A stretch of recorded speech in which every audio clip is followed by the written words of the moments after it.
Robert Walker, although I go by Bob mostly. I'm not good at answering to Robert. My firm is Law Office of Robert B. Walker in Herndon and Reston, Virginia. Love it. And what are the type of services that you provide for your clients? Nowadays, I mostly do estate planning, wills, trusts, some probate litigation. My pro bono thing is I do a number of domestic assault cases for legal services. Oh, wow, yeah. Protective order cases. And I'm a special justice for civil commitment in Fairfax. Okay, so you've got a lot of categories here, very important and interesting ones, might I add. I'd like to ask, what inspired you to pursue a career in law, and how did your early experiences shape your focus areas? I got a bit of an unusual career path, I guess. My undergraduate degrees are chemistry and biology. Okay. My master's is in clinical chemistry. And I then went to law school, mostly because at the time I was the chief med tech in the City of Memphis Hospital Chemistry Lab, which is the University of Tennessee's teaching hospitals. Mm-hmm. Back at that time, it was a 1,000-bed hospital with a 3,000 patient a day outpatient clinics, and we ran all the chemistries.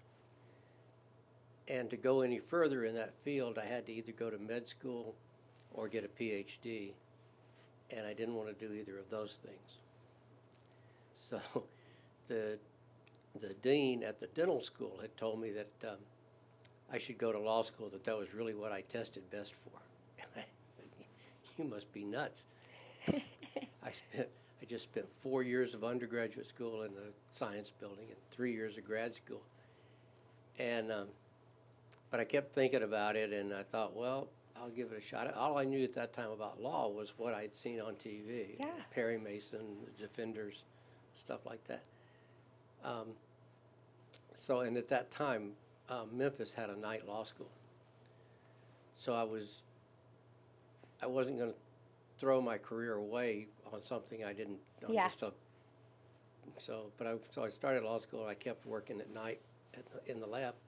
Well, in the daytime, going to school at night. And I got to really liking it. The first semester was really tough because with the sciences, there are answers. Yes. In law, there are not.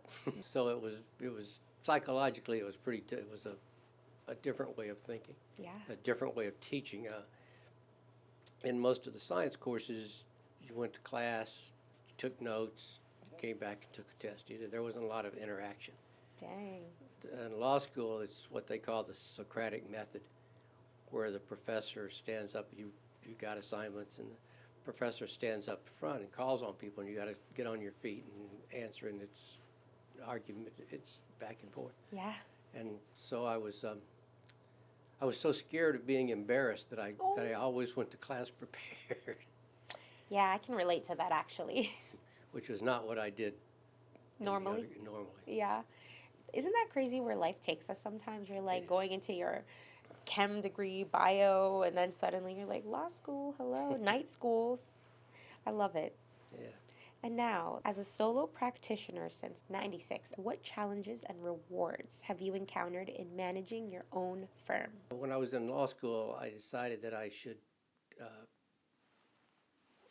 clerk, that is, work for a law firm while I was in school to see what the practice of law was really like and if that's really what I wanted to do.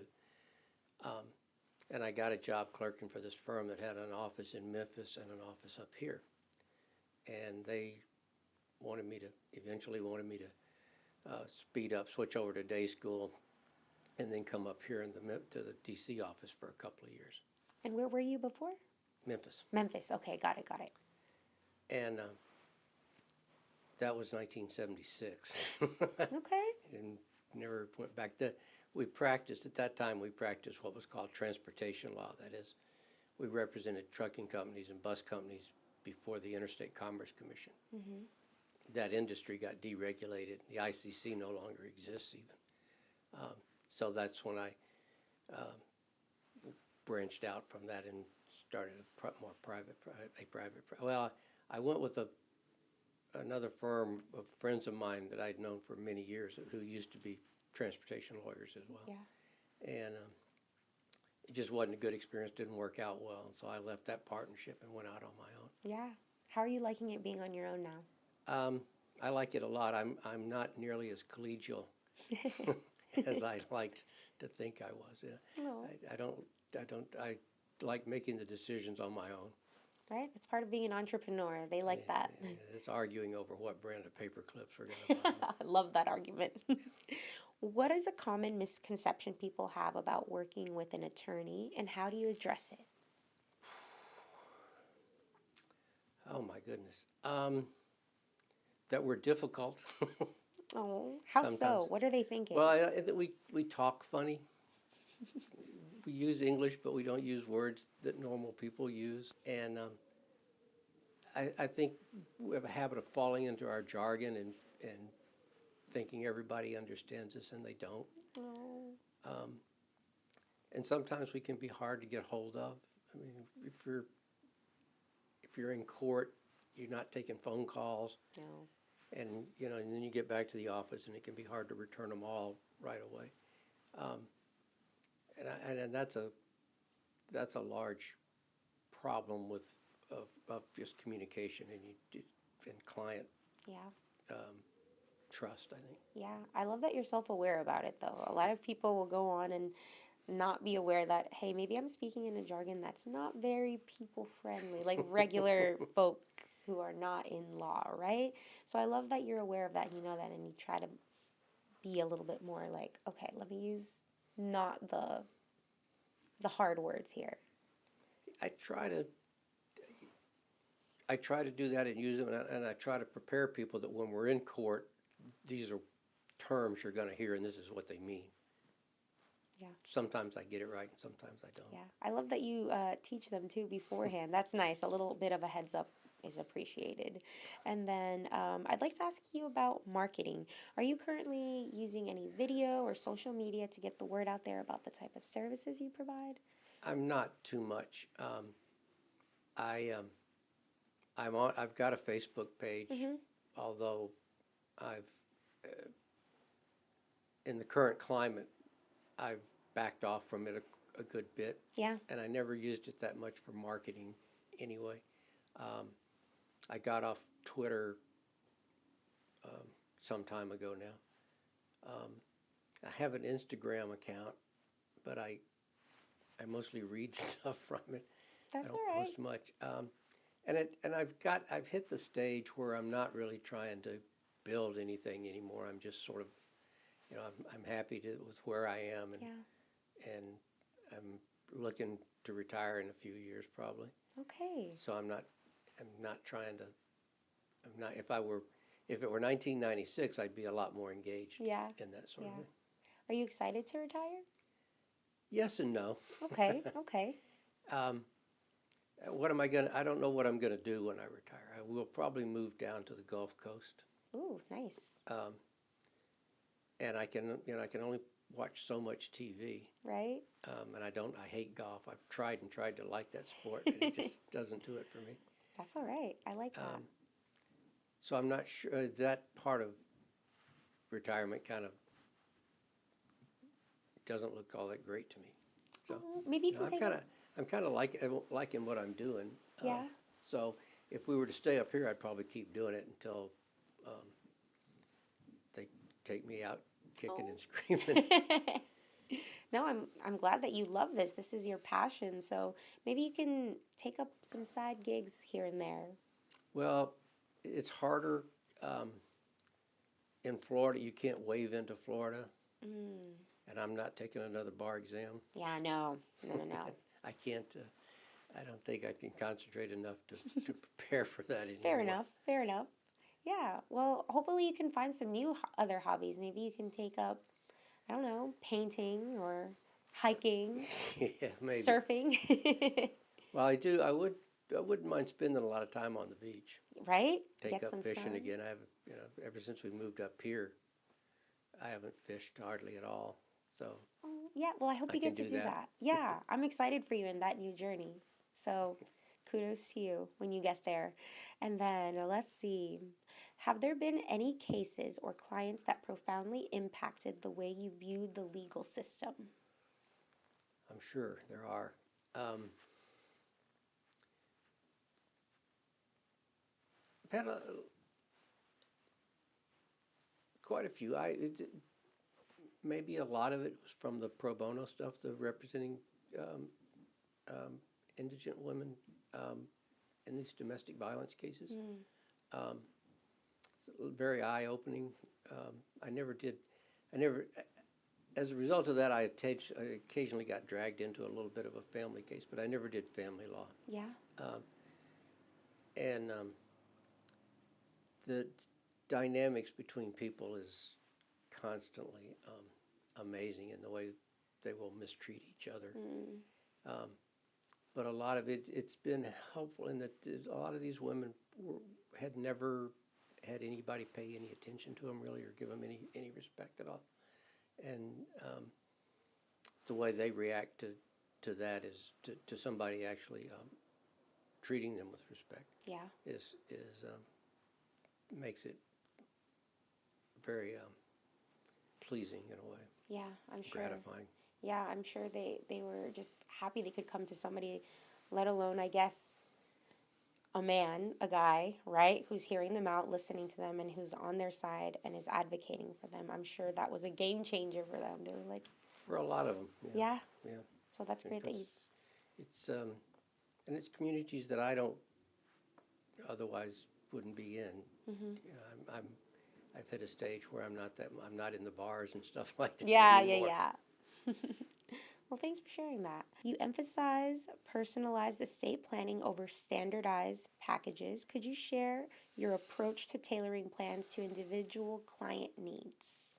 Well, I think a lot we can make these plans be very complicated, um, and I think that's unfair to people. I try to make them as simple and easy to put into place as they can. Um, a lot of lawyers believe that everybody should have a trust, a irrevocable trust. Um, and in theory, it's a great idea. In practice, people don't bother putting assets into the trust so that when they die, it's of no use. Mm-hmm. Um, so if we can do things to make it simpler for them, Yeah. most, I don't know, 75, 80% of the people want to leave everything to their wife if their wife's not there, to their kids. Um, and if we can make that happen for them easier without having to go through, if we can avoid probate, that's a good thing, although in Virginia, probate's not such a big problem. Mm. Um, in Florida and California, for example, you definitely want to avoid probate, but here it's not that bad. And so if I can do plans that make it easier for the distribution without having to go through a lot of steps, that's what I prefer to do. Okay. Thank you for sharing that. How do you help clients? Oh, I'm sorry. Were you about to say something? No? Okay. How do you help clients navigate sensitive topics like planning for incapacity or end of life decisions? Well, I'm not sure I do, but I do try. I think I tell people, and I believe this, that for most people, having documents, advanced medical directives, and powers of attorney are really more important than having wills. Mm-hmm. Because especially as society's gotten more complicated and less people friendly in a way, if something happens, you walk outside, trip, hit your head, are in a coma.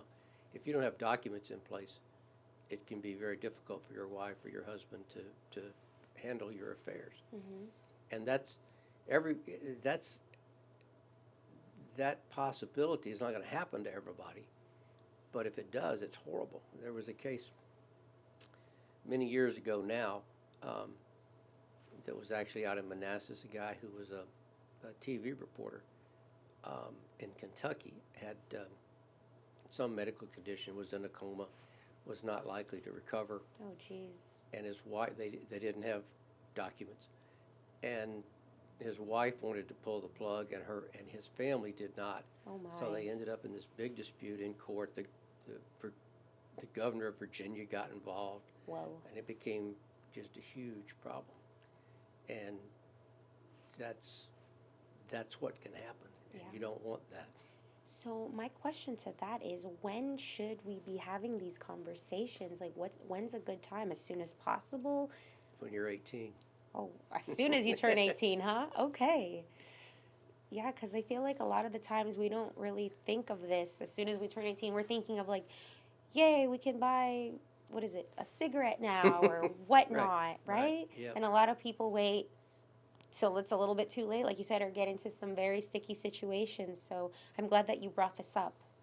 It's maybe not as big a problem for 18-year-olds, but as you get older from that and do start getting assets of your own and earning money, then it becomes a problem. Mm-hmm. Absolutely. And Yeah. you know, the banks are all headquartered in Charlotte or Atlanta or someplace. You can't just go to the bank and say, No. my son is in a coma, I need to access his money. That ain't gonna happen. No, that's not going to fly with them. Absolutely not. And the same thing with medical treatment. Yeah, for sure. And then, what strategies do you use to help clients feel more comfortable discussing their legal needs? I try to be, or at least appear to be understanding, and I am concerned about it. But I don't necessarily want to know the real nitty gritty of their life, but the overall sort of things. And so I don't pry too much. Yeah. I'm kind of an introvert anyway. Keep it professional, right? Right. Yeah. Short and sweet. No, that's fair. Everybody has different styles, and some people like that. Some people don't want to be probed and asked all these personal questions. They're just here to get things done, and they just want to be on their way, right? So there's different styles of being a lawyer, an attorney, and everybody finds who they like with. So That's true. I like that. What motivated you to provide legal counsel to victims of family abuse, and what challenges do these cases typically present? Well, I felt like I needed to give back to some degree, and Legal Services of Northern Virginia, which is what more commonly thought of as legal aid probably, had a program years ago now where they were asking lawyers to represent victims in protective order cases. And so I started doing that, and as I did it more, I got to, I shouldn't say enjoying it more, but I got comfortable with it, and I felt good about doing it. Yeah. And so now I do it a fair amount. They have what they call the Attorney of the Day program. Okay. So I sign up one day a month to take whatever cases come in on that day, Yeah.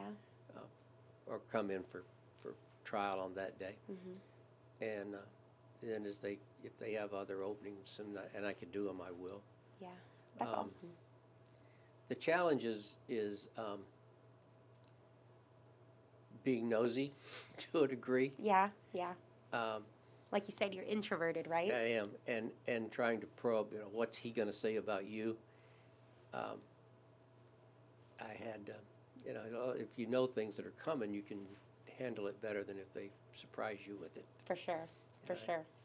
had a client years and years ago now who I discovered on her cross-examination by the other side that she was a pole dancer, Okay. which is fine, Yeah. but it would have been better if I would have known. Known and we ahead of could've- time, right? Yes. And we could have done Okay. it ourselves rather than have it come out as we were trying to hide it. Yes. So true. But And especially in that kind of in a family kind of a case, because Mhm. you also got kids involved there, yeah. and it can be heartrending what happens to Yeah. people. Absolutely. Well, thank you for sharing that, and I'm glad that you were able to find a way where you wanted to give back in some way with the community by helping the domestic disputes. Well, that was one of the nice things about going out on my own. I didn't have a required number of billable hours. I could do more what I wanted to, and I had hit a stage where I could give some time. So Yeah, awesome. I'm glad you got that in. In your experience representing creditors in bankruptcy proceedings, what are the common pitfalls creditors should be aware of? That their debt's not secured. Mm-hmm. Probably they don't file all the right documents, Uh-oh. so that they become a secured creditor as opposed to an unsecured creditor. And that your chances of getting everything are not that great. Yeah. But that's why they hire you, so you can help them, right? Well, Lead them. yeah. And sometimes they surprise you. I had one once where guys came in. They had a business of importing rubber mounts as engine parts, and they had done okay, but one of their clients had not paid them and was now in bankruptcy. Uh-oh. And I said, well, it was I don't know, $15,000, $20,000. So it was a fair amount of money. And I told them, well, we can file they were unsecured, of course. We can file a proof of claim and see what happens, but spending, going in and really fighting about it, you're just throwing good money after bad. And so we did that, and nothing ever happened. And then years later, 5 or 6 years later, I received in the office mail a check for the full amount. Oh. Now, it took me a while to figure out to whom it belonged. Yes. And where it came from, but it had been a Chapter 11 bankruptcy, and they had worked out enough that they paid off all their debts. Oh, so, okay. But that's once. Yes. No, that's a great outcome there. It is. And I wish I could say it was because of my great lawyering, but other than filling out the proof of claim right, I didn't do much. It's okay. I'm sure they appreciate it anyway, and having your guidance and having your company for that situation. So I'd like to ask, through all of your experience that you've had being in your industry, looking back on everything, do you feel satisfied with your career? Do you feel like you were able to do what you wanted to do? Most of the time. Yeah? That's awesome. I love that. I just love to hear, since you're getting ready to retire in the next coming years. I'm just always curious, like, do people look back and are they like, yeah, I did what I wanted to do. I accomplished all the things that I wanted. Yeah. Good. Yeah, I'm pretty happy with it. I'm happy to hear that. That's great. I would have liked it if the interstate commerce work had stayed around. Okay, well. That was a fun practice. Well, there's always next time, right? Is there anything that I have not touched on that you would like to share in regards, whether it's about yourself, your business, or anything at all in your industry? Well, the people shouldn't be afraid of us, and a lot of this DIY, do-it-yourself wills and documents is fine, maybe, but you really ought to have it looked at by a lawyer who practices in that area, so that, in fact, you haven't messed it up, which is easy to do. And we make a lot more money fixing that sort of thing than doing it right to start with. Mm-hmm. So, it maybe sounds like big money sometimes to get those documents in place, but it's well worth it, I think. Yeah, for sure. And I'd like to ask, when you're not doing all this legal stuff, what do you like to do on your free time? Or do you not have free time because you're always so busy? No, I have free time. I read some. I listen. A lot of my reading nowadays is with audiobooks. Audiobooks, yeah, that's awesome. And so in the car I do that. But I play tennis a couple of times a week. So you're a tennis guy, not a golf guy. Exactly. I think tennis is better, but don't tell anybody. I have tried to like golf, and it just doesn't do it for me. Back when my daughter was as a senior in high school, they had as a fundraiser, they had this golf tournament thing, and so I rented some clubs and signed up and thought, well, I'm older now, maybe I'll like it. And I was in a foursome with Monty Coleman, who was at that time a recently retired Redskins. Then they were the Redskins. Wow. Linebacker. And so that was fun. But about the third or fourth hole, I'm thinking, is this day ever going to end? Right? I think that too when I watch it. It's just boring as all get out to me. Oh my gosh, I relate to you so much. I'm never going to forget this conversation or you because everybody's like, oh, I go golfing. I love golfing. And I'm just like, but finally, like my ears, like, he does not like golf. Okay, I got one similar to me too. So it's not for everyone. It's okay. No. I think tennis is cool. Have you ever been in a tournament before or anything Tennis? with it? No. I'm way more enthusiastic than Okay. good. Okay, I was wondering maybe you had like a little background. No, there's a group of us. It's changed some, but there were four of us who lived in the same neighborhood, and we played tennis every Sunday morning for about 30 years. Wow. And as one moved out to Arizona, one moved to the Eastern Shore, and so it's changed a bit. But there's still four of us that play. We buy an hour and a half a week in the bubble in Herndon in the wintertime and play there. In the wintertime. Is it outdoors or indoors? No, it's a bubble, Oh, tennis bubble. okay. So Wow. it's indoors, it's a great bubble. Herndon has a great bubble. I didn't know that Herndon had one. Now maybe I'll go there and I'll see you there and we can play. I'm not very good, so you'll win. I'll tell you that. But I'll try. Maybe you can give me some pointers. What not to do. Yeah, there we go. All right. So my final question is, do you have a quote, a saying, maybe something that somebody's told you throughout your career that has kind of inspired you or resonated, and would you like to share that with us?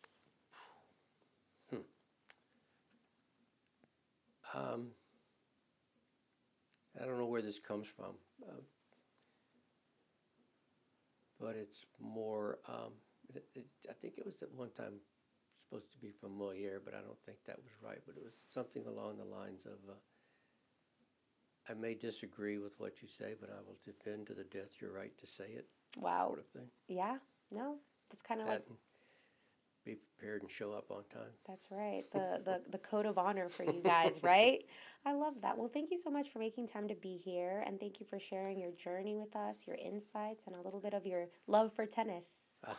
Thank you for having me. I'm always happy to talk about my favorite person. You're welcome.